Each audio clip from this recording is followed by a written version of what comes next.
আসসালামু আলাইকুম everyone, welcome back to Sumaiya video one blog. আশা করছি সবাই ভালো আছেন, আমরাও আলহামদুলিল্লাহ ভালো আছি। তো চলে এসেছি নতুন আরেকটা ব্লগ ভিডিও নিয়ে। আশা করছি ভিডিওটা আপনাদের ভালো লাগবে। তো এখানে নাস্তার জন্য আমি নান বানাচ্ছিলাম, আর আজকের ভিডিওটা শুরু করেছি সকালবেলা থেকে। আর এই নানটা তৈরি করেছি হচ্ছে ইস্ট, চিনি, ময়দা এগুলো দিয়ে। আমি ইন্ডিয়ান অনেক ভিডিওতে দেখেছি এই নানটা, তো ভাবলাম আমিও বানিয়ে দেখি কেমন হয় এটা খেতে, তাই বানিয়ে ফেললাম। তো বানিয়ে খেয়ে দেখলাম ভালোই লেগেছে, খারাপ লাগেনি, মজাই ছিল। বাট আমি এখানে চিনি দিইনি, চিনি দিলে হয়তো মিষ্টি ভাবটা থাকলে আরও বেশি ভালো লাগতো। তো এখানে মাংসের ঝোল ছিল, তো সেটা দিয়েই খেলাম। এই যে আমি আপনাদেরকে দেখাচ্ছি, আর ভিতরে অনেক সুন্দর হয়েছে, ভালোই লাগছিল ঝোল দিয়ে খেতে।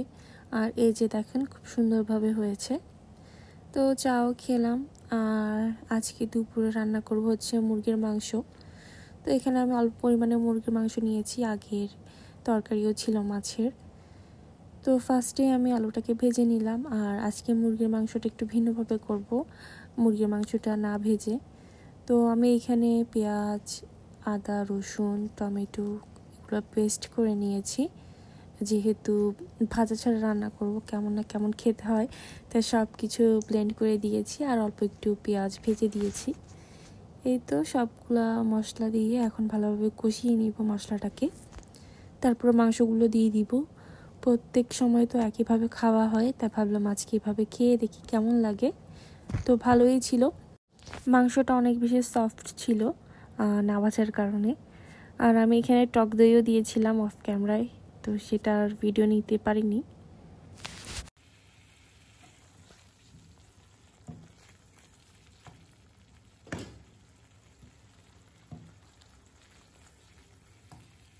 মশলাটাকে আমি ভালোভাবে নেড়েচেড়ে কষিয়ে নিচ্ছি। আমি কিছুক্ষণ পরপর নাড়ছিলাম, কারণ নিচে লেগে যাচ্ছিল, যেহেতু তেলের পরিমাণটা একটু কম দিয়েছি। আর রান্নার পর দেখা যায় অনেক তেল হয়ে যায়, তাই অল্প তেল রান্না করবো চিন্তা করছি, তারপরে বেশি হয়ে যায়। তো এখন মুরগির মাংসটা দিয়ে দিলাম। তো মুরগির মাংসটাকেও কিছুক্ষণ কষিয়ে তারপর পানি দিয়ে দিব। আর আজকে একটাই রান্না বান্না করব, কারণ আপনাদের ভাইয়া কাজের কারণে খাবার দাবার কেমন খেতে পারছে না। মাঝে মাঝে আমার একাই খেতে হয়, তাই সব কিছু একটু কম কম করে রান্না করছি। আর ভিডিওতে লাইক দিতে ভুলবেন না। ইতিমধ্যে যেসব আপুরা আমার চ্যানেলটি সাবস্ক্রাইব করেছেন বা আমাকে সুন্দর সুন্দর কমেন্ট করেন, তাদেরকে অসংখ্য ধন্যবাদ আর অনেক ভালোবাসা। আর যারা সাবস্ক্রাইব করেনি, প্লিজ সাবস্ক্রাইব করে দিবেন। ভিউর যা অবস্থা কি বলবো, ভিডিওতে কোনো ভিউই নেই। তারপরও চালিয়ে যাবো ইনশাল্লাহ, কোনো না কোনো একদিন অবশ্যই সফলতা আসবে। তো সবাই বেশি বেশি সবার ভিডিও দেখবেন, সবাইকে সাপোর্ট করবেন। আমি অনেকের ভিডিও দেখে দিই, আমি যদি ভিডিও নাও দিই। আর এখানে এই যে মাংসটা আমার রান্না প্রায় হয়ে এসেছে, তো উপর থেকে গরম মশলা দিয়ে দিলাম। তো আরও কিছুক্ষণ জাল করে তারপরে মাংসটাকে নামিয়ে নেব। এই যে আমার মাংস রান্না হয়ে গিয়েছে, দেখুন কতটা সুন্দর লাগছে কালারটা। ভিডিও থেকে বাস্তবে কালারটা আরও বেশি সুন্দর ছিল। তো এখন আমি খাবারটা খেয়ে নিব। এখানে টমেটো নিয়েছি, আর টমেটোগুলো এত মিষ্টি, মাশাল্লাহ, এমনিতেই খাওয়া যায়। আর টমেটোগুলো অনেক বড় বড়। চলেন আজকে আপনাদের সাথে ব্রেড রেসিপি শেয়ার করি, বা ক্রোসেন্ট। তো বাসায় ক্রোসেন্ট কীভাবে বানাবেন সেটাই আপনাদেরকে আজকে শেয়ার করব। হয়তো বা দোকানের মতো অতটা পারফেক্ট হবে না, তবে ওইটার কাছাকাছি হবে। আর ক্রোসেন্টের যেটা বেশি লাগে সেটা হচ্ছে বাটার, অনেক পরিমাণ বাটার লাগে। বাটারের কারণে ক্রোসেন্টের লেয়ারগুলো একটু শক্ত থাকে, তো সেটা মজাই লাগে খেতে। যেহেতু আমার মেয়ে আমাদের সাথে মাঝে মধ্যে খায়, তাই আমি ভাবলাম যে ওর জন্য একটু সফট করে বানাই। ফার্স্টে আমি 2 কাপের মতো ময়দা নিয়েছি, তারপর এখানে বড় 1 টেবিল চামচ পরিমাণ ইস্ট দিয়েছি, আর পরিমাণ মতো চিনি, লবণ এগুলো দিয়ে দিয়েছি। এখন আমি এখানে সামান্য গুঁড়া দুধ পানিতে গুলে কুসুম গরম করে নিয়েছি। তো এখন এখানে অল্প অল্প পরিমাণ ঢেলে ডোটাকে তৈরি করে নেব। খুব বেশি নরমও করা যাবে না, খুব বেশি শক্তও করা যাবে না। এই যে আমি দিয়ে দিচ্ছি।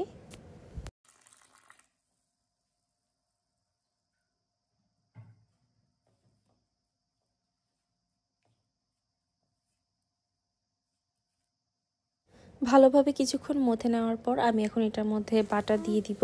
আর বাটারটাকে একটু মেল্ট করে নেবেন। যদি ফ্রিজে থাকে তাহলে আগে থেকে বের করে রাখবেন আর কি। তো আমি ফ্রিজ থেকে বেশিক্ষণ হয়নি বের করেছি, তাই আমার বাটারটা একটু শক্ত হয়ে আছে। তো এখন এটাকে আমি ভালোভাবে ডোয়ের সাথে মিশিয়ে নিচ্ছি। আর ক্রোসেন্টে যত বেশি বাটার হবে এটা তত বেশি ভেতরটা খুব সুন্দর হবে। তো এই তো আমি ভালোভাবে মেখে নিচ্ছি।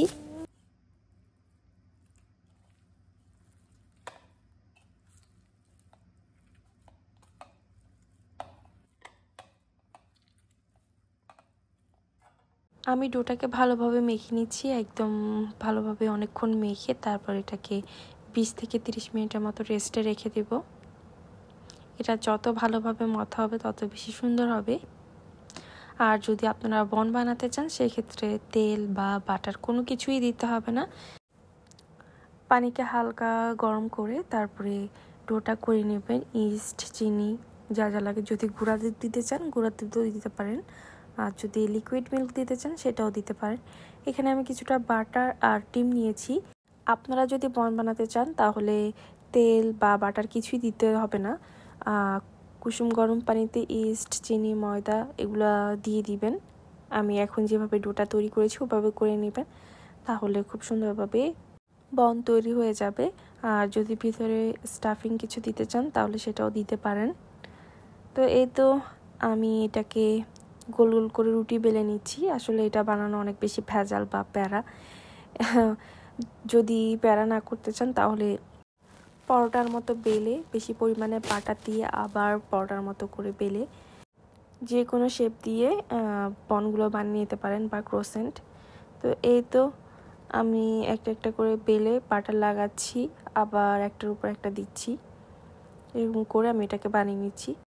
শুধু উপরের রুটিটাতে কোনো বাটার দেব না।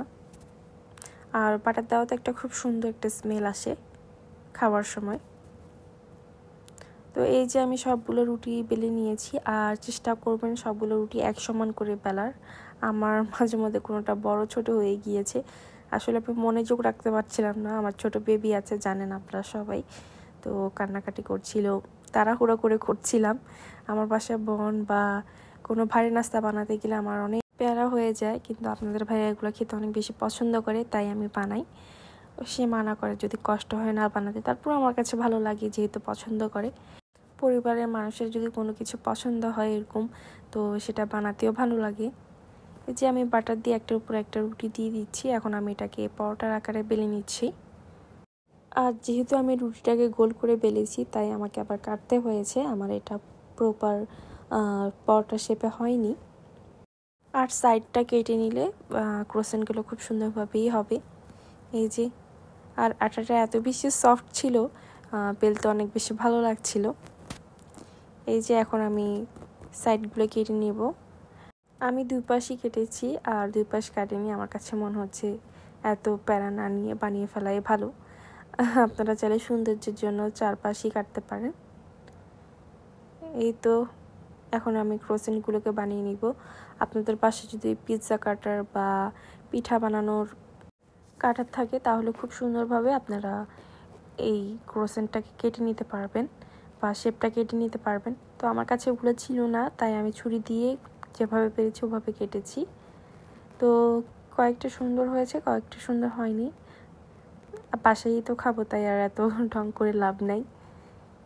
এই যে আমি এভাবে কেটে নিয়েছি। যদি পিৎজা কাটার থাকে তাহলে খুব সুন্দরভাবে হবে। আর এখন আমি এটাকে ফোল্ডিং করছি। আপনারা যে কোনো স্টাইলে ফোল্ডিং করতে পারেন, যেহেতু ক্রোসেন্ট তাই আমি এটার স্টাইলেই করেছি।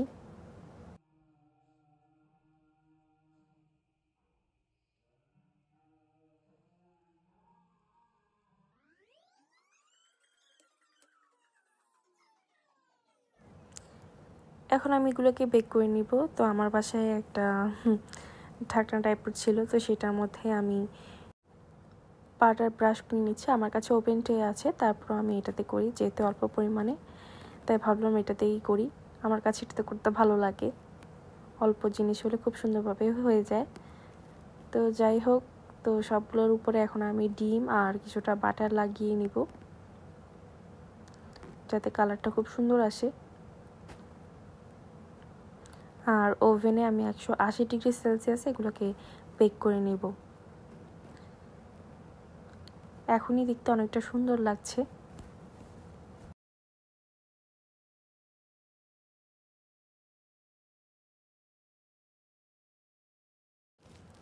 তো এগুলো এখন বেক করার জন্য রেডি, আমি আপনাদেরকে দেখিয়ে দিচ্ছি।